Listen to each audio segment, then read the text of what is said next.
오늘 말씀의 제목은 너희는 나를 누구라 하느냐. 마태복음 16장 13절에서 20절 말씀입니다. 예수께서 빌립보 가이사랴 지방에 이르러 제자들에게 물어 이르시되 사람들이 인자를 누구라 하느냐. 이르되 더러는 세례 요한, 더러는 엘리야, 어떤 이는 예레미야나 선지자 중에 하나라 하나이다. 이르시되 너희는 나를 누구라 하느냐. 시몬 베드로가 대답하여 이르되 주는 그리스도시요 살아계신 하나님의 아들이시니이다. 예수께서 대답하여 이르시되 바요나 시몬아 네가 복이 있도다. 이를 내게 알게 한 이는 혈육이 아니요 하늘에 계신 내 아버지시니라. 또 내가 내게 이르노니 너는 베드로라. 내가 이 반석 위에 내 교회를 세우리니 음부의 권세가 이기지 못하리라. 내가 천국 열쇠를 내게 주리니 네가 땅에서 무엇이든지 매면 하늘에서도 매일 것이요 네가 땅에서 무엇이든지 풀면 하늘에서도 풀리리라 하시고, 이에 제자들에게 경고하사 자기가 그리스도인 것을 아무에게도 이르지 말라 하시니라. 아멘. 네, 안녕하세요. 네, 열화와 같은 박수와 함성 그리고 비명까지 감사합니다. 항상 뜨겁게 찬양하고 기도하면 많이 졸린 것 같아요, 그렇죠? 네, 그래서 많이 졸지 않고 잘 집중해서 오늘 말씀 들으시면 좋겠습니다. 제가 기도하고 말씀 전하겠습니다. 하나님 아버지 감사합니다. 오늘 귀한 날, 복된 날 허락하셔서 우리가 하나님에 대해서 알아가게 하시니 감사합니다. 하나님을 가까이 하는 것이 내게 복이라 말씀하셨던 것처럼 참된 복이 이곳에 머리 숙인 우리 성도님들과 가정 위에 간절히 임하게 하여 주시옵소서. 예수 그리스도의 이름으로 기도드립니다. 아멘. 질문은 정답보다 더 중요하다. 만약 내가 곧 죽을 상황에 처했고 목숨을 구할 방법을 단 1시간 안에 찾아야 한다면 나는 1시간 중 55분을 올바른 질문을 찾는데 사용하겠다. 올바른 질문을 찾고 나면 정답을 얻는 데는 채 5분도 걸리지 않을 것이다. 이렇게 아인슈타인이 말했습니다. 좋은 질문은 좋은 답으로 이어질 수 있습니다. 그러나 사실 정작 유대인으로 태어났던 아인슈타인은 과학을 연구하면서 실제로는 하나님을 믿지 않았고 심판과 지옥도 믿지 않았습니다.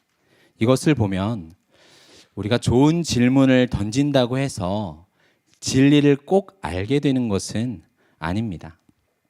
사진 하나 우리 화면을 통해서 볼까요? 많은 분들이 이 사진에 있는 동상을 만든 사람과 제목을 아실 텐데요. 프랑스 조각가인 오기스트 로댕이 만든 생각하는 사람이라는 동상입니다. 원래 로댕은 지옥의 문이라는 작품을 거의 평생에 걸쳐 만들었어요. 단테의 신곡 중 지옥편을 참고해서 만든 이 작품에는 186명의 인물들이 등장하고 있습니다. 그리고 보이는 가장 위에 중심에는 자신의 발 아래 펼쳐진 지옥의 영혼들을 내려다보면서 인간의 숙명이란 과연 무엇일까 명상하고 있는 한 사람이 있습니다. 이후 대중의 반응이 폭발적으로 솟아 이 생각하는 사람만 따로 떼어서 크게 만들어서 옮겨두게 되었습니다. 나는 누구인가? 나는 무엇을 위하여 살아야 하는가? 이러한 질문에 대해 많은 사람들이 명상하고 자연과 과학을 연구한다고 해서 진리를 알 수는 없습니다. 왜냐하면 인간은 스스로 존재하지 않았기 때문이에요. 인간을 바르게 알기 위해서는 먼저 우리를 창조하신 하나님에 대해서 바르게 알아야 합니다. 그런데 하나님께서는 우리가 연구한다고 해서 우리의 눈과 귀에 포착되지 않습니다. 하나님께서는 인간이 다가갈 수 없는 찬란한 빛 가운데 계시기 때문이죠. 그래서 하나님께서 친히 말씀으로 자신을 나타내셔야 우리는 비로소 하나님에 대해서 알 수 있습니다. 그게 바로 성경입니다. 성경이 놀라운 이유는 성경을 기록하신 분이 하나님 자신이세요. 인간은 두 번째입니다. 모든 성경은 하나님의 감동으로 기록된 하나님의 특별한 숨결이 들어간 말씀입니다. 그렇다고 성경은 천국에 과연 라면이 있는지, 하루에 운동은 내가 얼마만큼 하는 게 좋은지, 이런 우리의 궁금증을 다 풀어주지는 않습니다. 성경은 우리가 알아야 할 하나님에 대해서, 하나님께서 자신을 대해서 나타내시는 책입니다. 그래서 우리의 질문보다도 더 중요한 것은 사실 하나님께서 우리에게 하시는 질문입니다. 하나님의 질문에 우리가 답을 할 때 우리는 하나님에 대해서 알고, 이어서 그 하나님과의 관계에 있어서 우리가 누구인지를 알며 이제 무엇을 위해 우리가 살아야 하는지를 알 수 있습니다. 여러분, 하나님께서 사람에게 하신 첫 번째 질문이 무엇이었나요? 아담을 부르시며 내가 어디 있느냐라고 물으셨어요. 죄를 짓고 동산나무의 사이에 숨어 하나님의 얼굴을 피한 아담에게 물으셨습니다. 이는 먼저는 아담에게, 그리고 아담 안에서 태어나는 모든 인류에게 던지시는 하나님의 질문입니다. 우리 오늘 본문 13절과 14절을 함께 읽겠습니다. 예수께서 빌립보 가이사랴 지방에 이르러 제자들에게 물어 이르시되 사람들이 인자를 누구라 하느냐?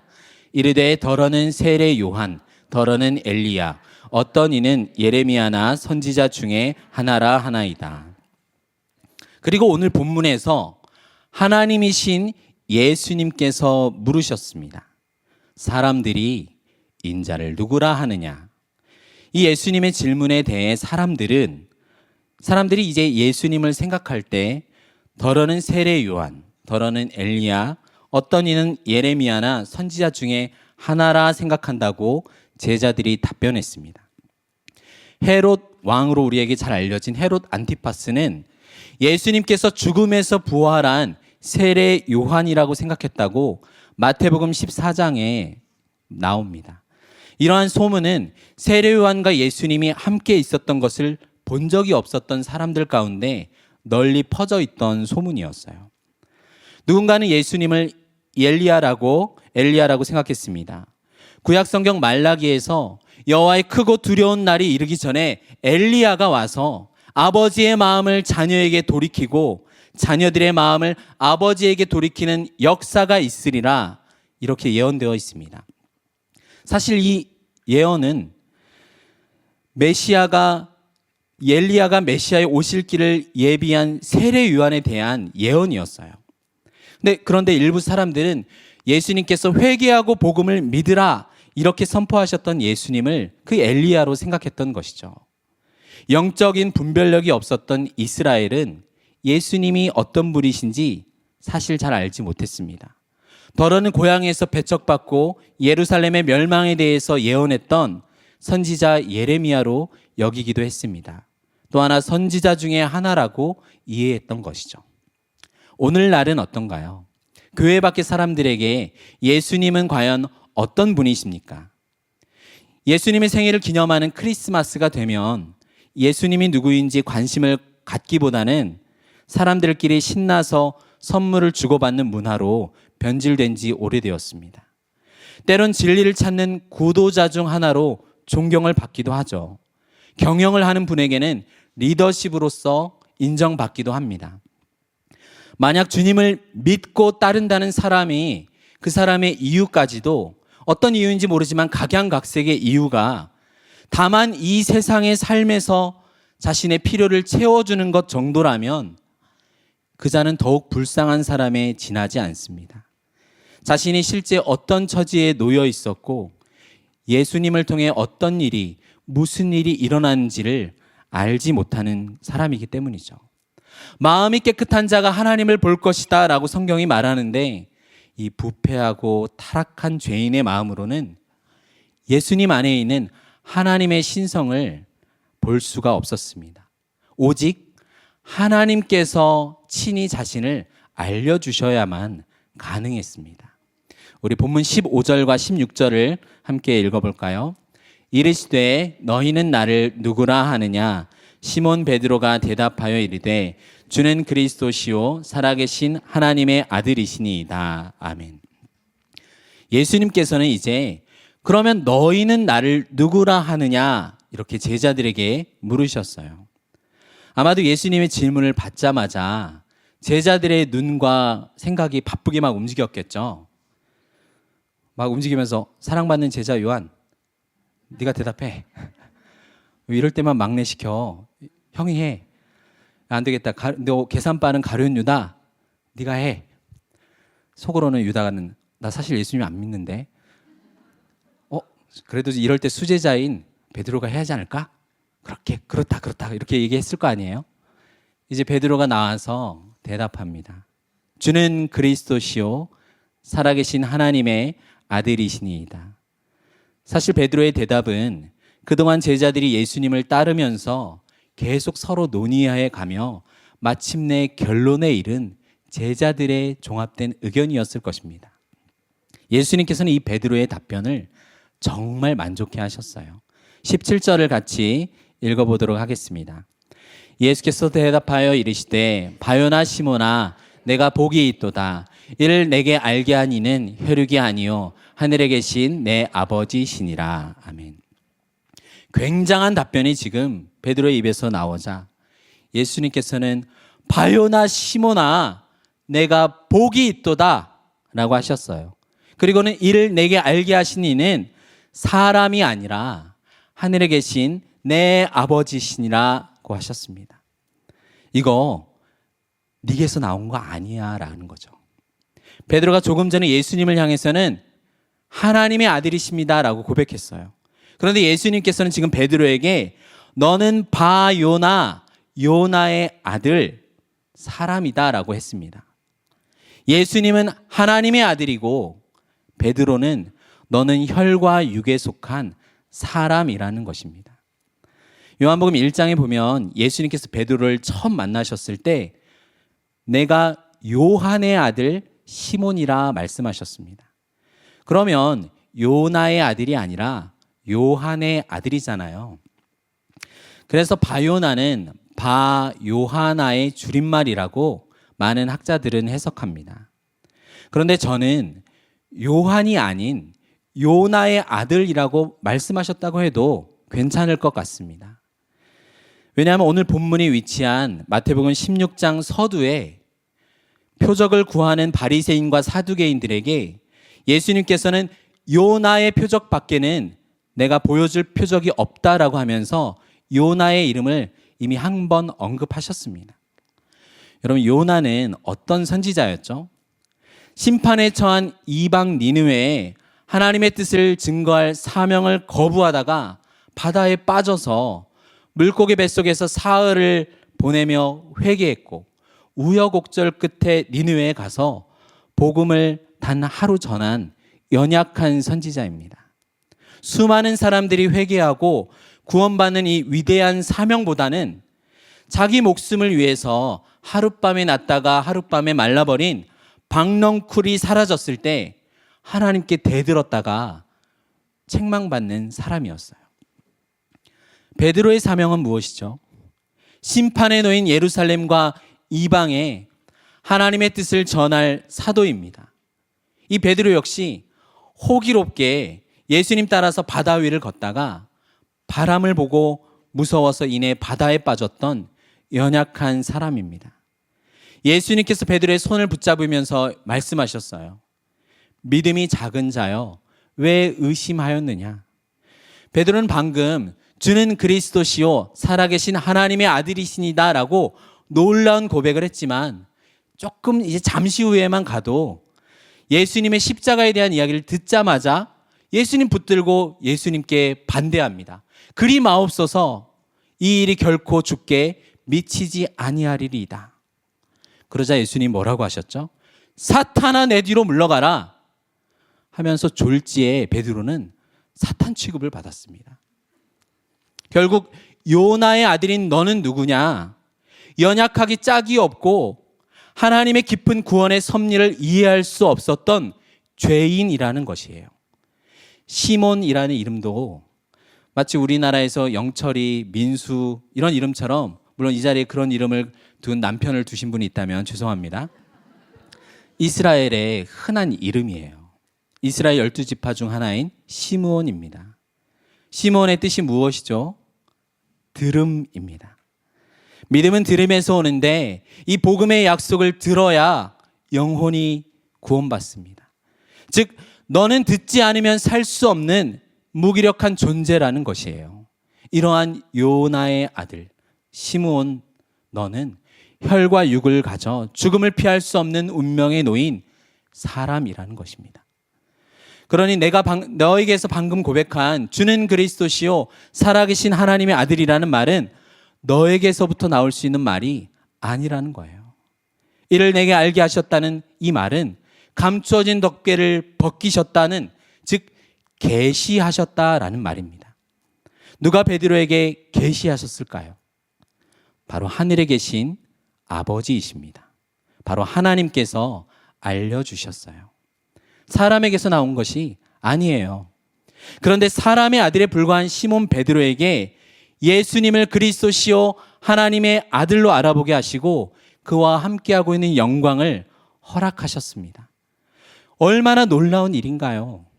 영적인 귀가 닫혀 죽을 수밖에 없는 혈과 육을 가진 연약한 인간에게 하나님께서 자기를 알아보게 하는 은혜를 주셨습니다. 사랑하는 성도 여러분, 여러분은 예수님을 누구라 고백하십니까? 세상이 다양하게 말하는 정도의 답변이 아니라 만약 시몬 베드로와 똑같은 고백을 여러분께서 하신다면 베드로와 마찬가지로 하나님께서 자신을 여러분에게 나타내시는 놀라운 은혜를 허락하셨습니다. 이것을 믿으십니까? 당신은 그리스도시며 살아계신 하나님의 아들이시니 있다. 베드로는 고백했습니다. 그리스도는 예수님의 특별한 사역을 말합니다. 그리고 하나님의 아들은 예수님께서 이 땅에 사람의 몸을 입고 오신 성육신하신 하나님이라는 그분의 존재를 나타냅니다. 즉 베드로의 고백은 예수님의 신분과 사역을 나타내고 있어요. 이 그리스도라는 말 자체가 우리에게는 성경을 통해서 처음 접했지만 유대인들에게는 매우 명확한 말이었습니다. 당신은 그 그리스도이십니다. 그 메시아. 당신이 바로 우리가 오랫동안 간절히 기다려왔던 그 메시아입니다. 헬라어로는 그리스도, 히브리어로는 메시아라는 말은 기름 부음 받은 자라는 뜻입니다. 성경에 이 기름 부음을 받는 세 가지 직분이 있죠. 왕, 제사장, 마지막 누구죠? 선지자입니다. 하나님께서 기름 부음 받는 자는 자신의 거룩한 목적을 위하여, 특히 자기 백성을 위하여 구별하여 세우신 특별한 인물입니다. 그런데 연약한 이스라엘의 왕과 제사장들은 점점 타락하고 소명에 실패했습니다. 그래서 이들이 진정한 그리스도 메시아는 아닙니다. 이 과정에서 하나님께서는 참으로 마음속에 두셨던 메시아가 따로 있다는 사실을 여러 선지자들을 통해서 계속해서 말씀해 주셨어요. 그래서 범죄한 이스라엘은 나중에 심판을 받겠지만 이후에 진정한 메시아가 와서 이들을 구원하실 것이라 예언했습니다. 이 메시아는 하나님 자신이시면서 하나님의 아들이라고 구약 성경에서 약속했어요. 하나님의 아들은 누구입니까? 우리가 사람이잖아요. 사람이 사람을 낳습니다. 동물은 동물을 낳죠. 하나님이 낳은 분은 하나님이신 거예요. 그래서 베드로의 고백이 무엇입니까? 이스라엘 역사상 수없이 등장하였지만 실패하였던 기타 다른 메시아들은 사람 이상일 수는 없었어요. 그러나 지금 내 앞에 계신 당신은 하나님의 아들이신 성자께서 참 사람이 되사 자기 백성을 죄와 죽음에서 구원하도록 아버지로부터 보냄을 받으신 유일한 완전한 메시아이심을 고백하고 있는 거예요. 누가복음 1장 32절 33절을 읽어볼까요? 누가복음 1장 32절 33절입니다. 시작. 그가 큰 자가 되고 지극히 높으신 이의 아들이라 일컬어질 것이요 주 하나님께서 그 조상 다윗의 왕위를 그에게 주시리니 영원히 야곱의 집을 왕으로 다스리실 것이며 그 나라가 무궁하리라. 아멘. 이 세상의 모든 지도자들은 연약합니다. 도덕적, 윤리적으로도 그렇고요. 인격적으로, 영적으로, 육체적으로도 다 흠이 있습니다. 그래서 완벽한 사람은 단 한 사람도 없어요. 그래서 사람은 신뢰의 대상이 아니라 사랑할 대상입니다. 그러나 예수님은 인류가 경험하지 못했던, 인류가 잃어버렸던 참 왕이십니다. 하나님과 사람 앞에서 흠이 전혀 없으신 의로우신 분이에요. 세상의 왕은 사람들 위해 군림하고 오히려 사람들로부터 섬김을 받지만 예수님께서는 죄와 죽음의 권세에서 우리를 건져내시기 위해 이 땅에 우리를 위해 섬기러 오신 왕이십니다. 세상에서 가장 높으신 주께서 우리를 높이기 위해서 낮아지셨고 가장 강하신 분이 우리를 강하게 하시려고 압제를 당하셨습니다. 지극히 높은 분께서 지극히 낮은 곳으로 종이 되어 자신을 낮추신 겸손의 왕이십니다. 우리 시편 110편 1절과 2절을 한번 읽어볼까요? 여호와께서 내 주에게 말씀하시기를 내가 내 원수들로 내 발판이 되게 하기까지 너는 내 오른편에 앉아 있으라 하셨도다. 여호와께서 시온에서부터 주의 권능의 귤을 내보내시리니 주는 원수들 중에 다스리소서. 다윗은 여호와의 오른편에 앉으신 내 주께서, 또 다른 분이 있는 거죠. 여호와의 오른편에 앉아 계신 내 주께서 원수들을 물리치실 왕이라고 놀라운 고백을 했습니다. 그런데 이어서 다윗은 또 하나의 인간이 이해할 수 없는 새로운 고백을 또 이어서 합니다. 같은 110편 4절을 한번 읽어보겠습니다. 여호와는 맹세하고 변하지 아니하시리라. 이르시기를 너는 멜기세덱의 서열을 따라 영원한 제사장이라 하셨도다. 다윗은 내 주께서 왕이실 뿐 아니라 멜기세덱의 서열을 따른 영원한 제사장이라 말합니다. 이 멜기세덱은 누군가요?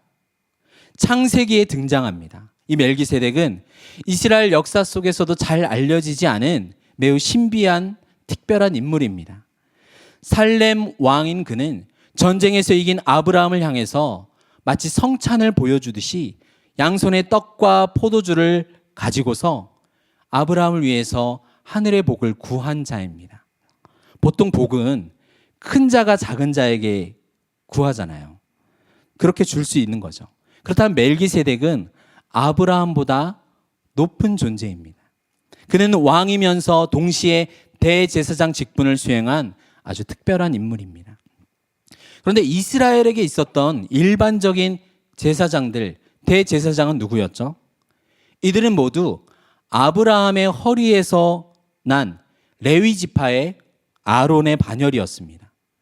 혈과 육에 속해 죽음의 운명에 항상 놓인 연약한 제사장들은 언제나 자신을 위한 희생제사와 제물이 필요했습니다.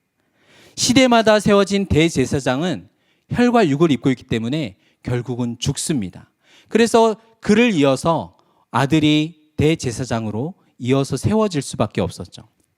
반면에 예수님은 연약한 레위 지파에서 난 제사장이 아니라 이스라엘의 조상 아브라함을 축복하였던, 즉 아브라함보다 높은 멜기세덱의 반열에 따른 대제사장이십니다. 또한 흠없는 예수님은 타인을 구원하기 위해서 친히 자신을 희생물로 삼으셨습니다.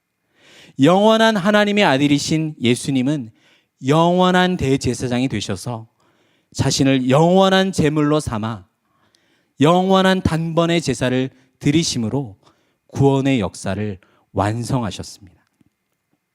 아버지도 없고 어머니도 없고 족보도 없고 시작한 날도 없고 생명의 끝도 없는 하나님의 아들과 닮아 항상 제사장이 된 멜기세덱의 이야기는 이 기독교라는 것이 인간의 역사 전체에 국한되지 않음을 말하고 있습니다.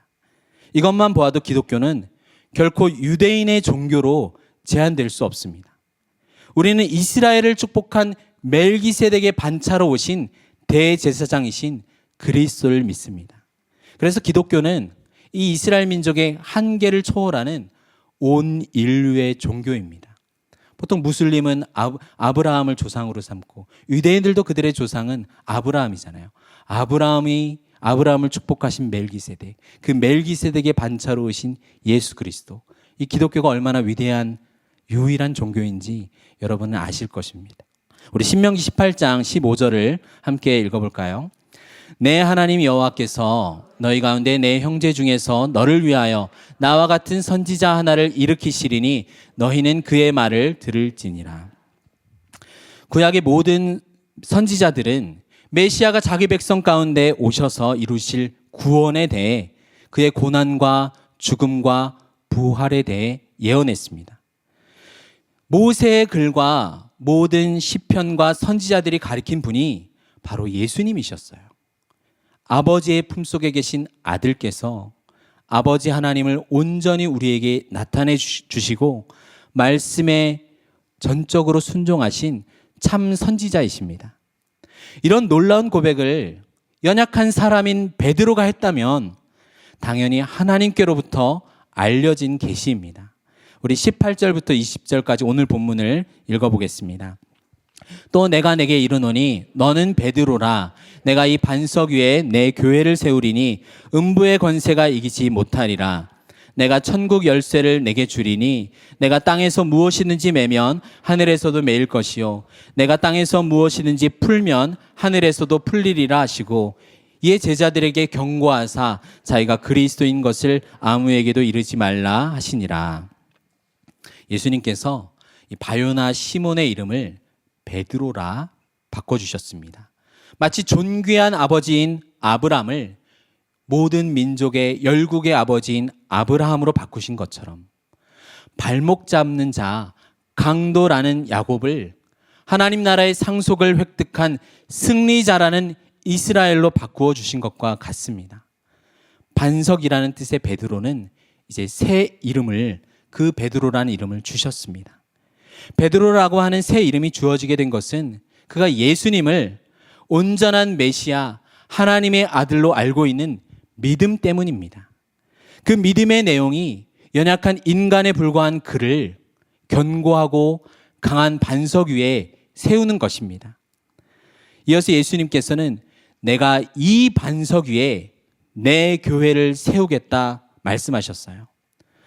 얼핏 생각하면 예수님께서 자신의 교회를 베드로 위에 세우셔서 그를 교회의 초석으로 삼겠다고 하신 그런 말씀으로 오해하기가 쉽습니다. 천주교는 이것을 믿고 있죠. 그러나 처음부터 이 말씀은 어떤 사람에게 교회를 소유할 근거를 주지 않습니다. 예수님께서 앞서 물으셨던 질문은 베드로 한 사람에게 한 것이 아니라 너희는 나를 누구라 하느냐라는 표현처럼 제자들 전체에게 물으셨어요. 그리고 20절 마지막에 베드로는 그 베드로 개인이 아니라 제자들에게 예수님께서는 경고하셨습니다. 제자들에게 묻고 답하는 과정에서 베드로의 고백이 있는 것을 놓치면 안 됩니다. 그래서 베드로의 신앙 고백 역시 제자들을 대표해서 말한 것으로 여겨야 합니다. 실제로 헬라어에서도 좀 어렵지만 베드로라고 하는 단어는 남성 명사입니다. 근데 예수님께서 이 반석 위에 내 교회를 세우겠다 할 때 이 반석은 여성 명사예요. 그러니까 두 명사가 서로 다릅니다.